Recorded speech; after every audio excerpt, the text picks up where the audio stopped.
Hi, welcome to Indrajit study point. And फिर से class 8 का हिंदी बुक, जिसमें बुक का नाम है भारत की खोज, जो आज से NCERT book Indrajit study point पे चालू होने वाले हैं। तो चलो बिना समय गंवाए भारत की खोज चैप्टर फर्स्ट, अध्याय फर्स्ट, अहमदनगर का किला पढ़ना चालू करते हैं। ओके। अहमदनगर का किला। अहमदनगर का किला 13 अप्रैल 1944, ये 13 अप्रैल 1944 के बारे में बताई जा रही है। अब देखो इसमें क्या है। जिसमें से पहले आपको दिखेंगे ये लाइन, तो यहाँ पर है, मैं शो कर देता हूँ। यह मेरी 9वीं जेल यात्रा थी। हमें यहाँ आए 20 महीने से भी अधिक समय हो चुका था। जब हम यहाँ पहुँचे तो अंधियारे आकाश में झिलमिलाते हुए दूज के चांद ने हमारा स्वागत किया। शुक्ल पक्ष शुरू हो चुका था। तब से हर तब से हर बार जब नया चांद उतरता तो जैसे मुझे याद दिला जाता कि मेरा मेरे कारावास का 1 महीना बीत गया। ठीक है। चांद मेरे बंदी जीवन का साथी सहचर रहा। वही मुझे इस बात की याद दिलाता कि अंधेरे के बाद उजाला होता है। ओके। तो ये तुम्हें आज आप सबको अहमदनगर का किला दिखा देता हूँ। ये है अहमदनगर का किला। अहमदनगर का किला सन 1953 में जवाहरलाल नेहरू ने अहमदनगर किले की पुनः यात्रा की थी। ठीक है। ये देखो, ये रूम है, ये मैं ड्रॉ कर देता हूँ। ये रूम है जो प्राइम मिनिस्टर नेहरू जी, हमारे हिंदुस्तान के first prime minister doctor Pandit Jawaharlal Nehru का 8 नंबर रूम था, जिसमें इनको रखा गया था उस समय। क्योंकि उस समय आज़ादी का समय था, अपने प्रधानमंत्री को छुपा कर रखना पड़ता, नहीं तो कोई मार देगा तो भाई बस हो गया, बात गड़बड़। तो ये देखो, क्योंकि वो इसलिए इम्पोर्टेंट थे कि विदेश नीति में जितने भी पॉलिटिक्स था इनका, सबसे स्ट्रांग वो यही थे। और ये हिंदुस्तान में सबसे चटर बटर अंग्रेजी बोलने वाले यही एकलौते थे। गांधी जी भी बोलते थे, लेकिन गांधी जी तो जाना उनका बैंड था। अब इनको तो भाई कहीं जाना बैंड नहीं था, हर किसी के साथ जा सकते थे ये। तो ये देखो, अहमदनगर किले का वह कक्ष जहां 1942 से 1945 में जवाहरलाल नेहरू को रखा गया। ओके, चलो नीचे चलते हैं। अतीत का भार। अतीत का भार। अतीत का भार में यहां से हम जानेंगे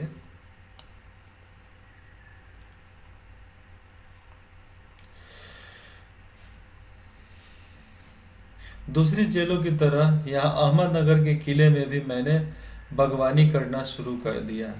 मैं रोज कई घंटे तपती धूप में भी फूलों के लिए क्यारियां बनाने में बिताने लगा। मिट्टी बहुत खराब थी, पथरीली और पुरानी, लंबे और मलबे और अवशेषों से भरी हुई थी। क्योंकि राजघराने की जो बिल्डिंग होती थी, राजा महाराजा लोग का जो महल होता था, वहाँ पर ऐसा तो आम बात था।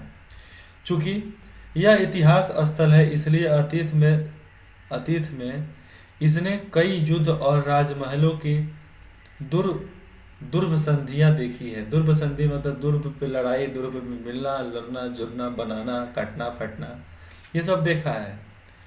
यहाँ का इतिहास बहुत पुराना नहीं है। घटनाओं की दृष्टि से इसकी कोई विशेष अहमियत भी नहीं है, पर इससे जुड़ी एक घटना आज भी याद की जाती है। यह घटना है चांद बीबी नाम की एक सुंदर महिला के साहस की कहानी, जिसने इस किले की रक्षा के लिए अकबर की शाही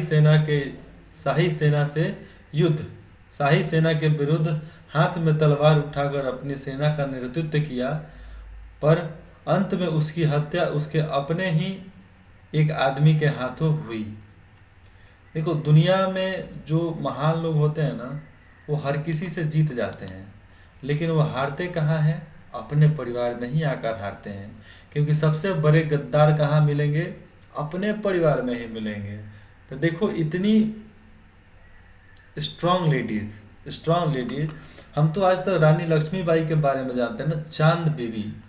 आज से तुम चांद बीबी का भी एक एग्जाम्पल दे सकते हो। अहमदनगर किले का मालकिन, अहमदनगर किले की मालकिन चांद बीबी ने अकेले ही पूरे शाही सेना, अकबर के शाही सेना के खिलाफ विद्रोह किया था, लेकिन उसके अपने ही उन्होंने उनको मार दिए। उसके बाद देखो, खुदाई के दौरान हमें जमीन की सतह के बहुत नीचे दबे हुए प्राचीन दीवारों के हिस्से और कुछ गुंबदों और इमारतों के ऊपरी हिस्से मिले। हम बहुत दूर नहीं जा सके क्योंकि न तो अधिकारियों से इसकी मंजूरी मिली और न ही हमारे पास इस काम को जारी रखने के साधन थे। अब मैंने कुदाल छोड़कर हाथ में कलम उठा ली है, पर मैं जब तक आज़ाद नहीं हो जाता और कर्म के माध्यम से वर्तमान को अपने अनुभव का हिस्सा नहीं, आगे का है, नहीं बना लेता, मैं इसके बारे में नहीं लिख सकता। न ही पैगंबर की भूमिका अख्तियार कर मैं फिलहाल भविष्य के बारे में लिख सकता हूँ। बचा रहता है अतीत, पर मैं उसके बारे में भी किसी इतिहासकार या विद्वान की तरह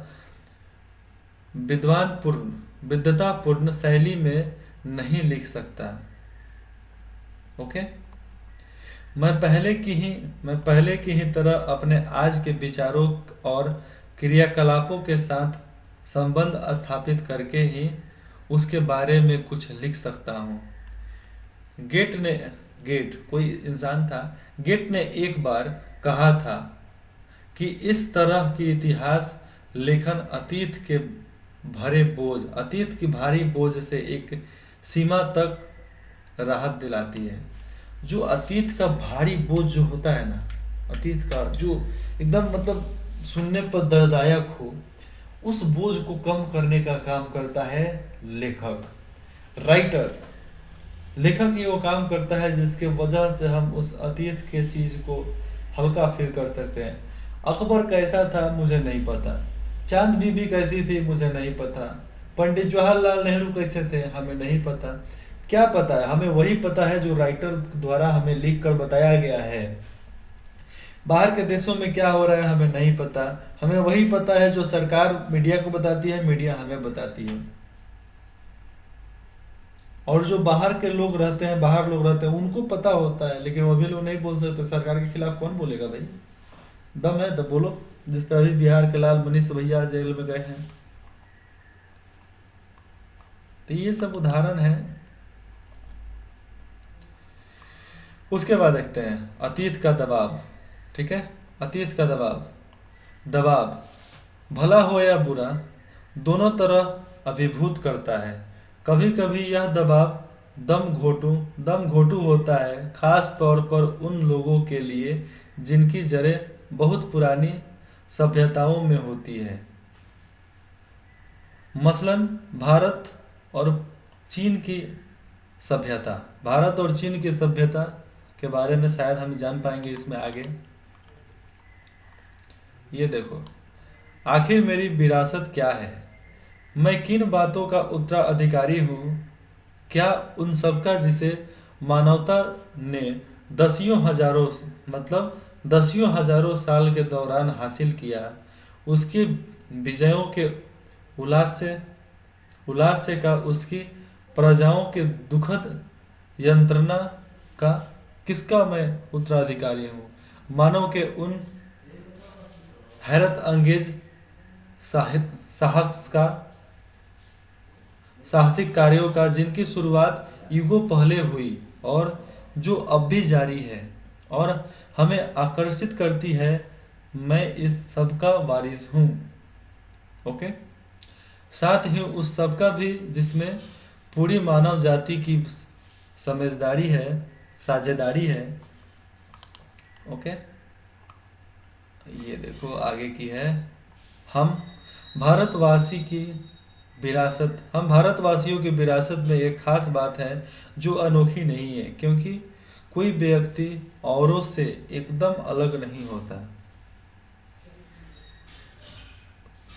अलबत्ता एक बात हम लोगों पर विशेष रूप से लागू होता है, जो हमारे रक्त, मांस और अस्थियों में समाई है। इसी विशेषता से हमारा वर्तमान रूप बनता है और हमारा भावी रूप बनेगा। इस विशिष्ट विरासत का विचार और वर्तमान पर इसे लागू करने की बात एक लंबे अरसे से मेरे मन में घर किए हैं। मैं इसी के बारे में लिखना चाहता हूँ। विषय की कठिनाई और जटिलता मुझे भयभीत करती है। मुझे लगता है कि मैं सतही तौर पर इसका स्पर्श ही कर सकता हूँ।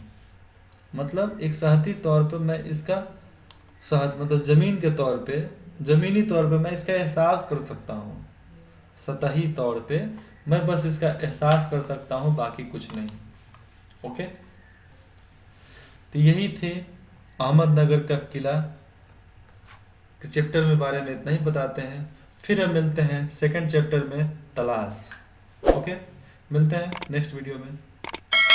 Bye bye, take care and have a nice day.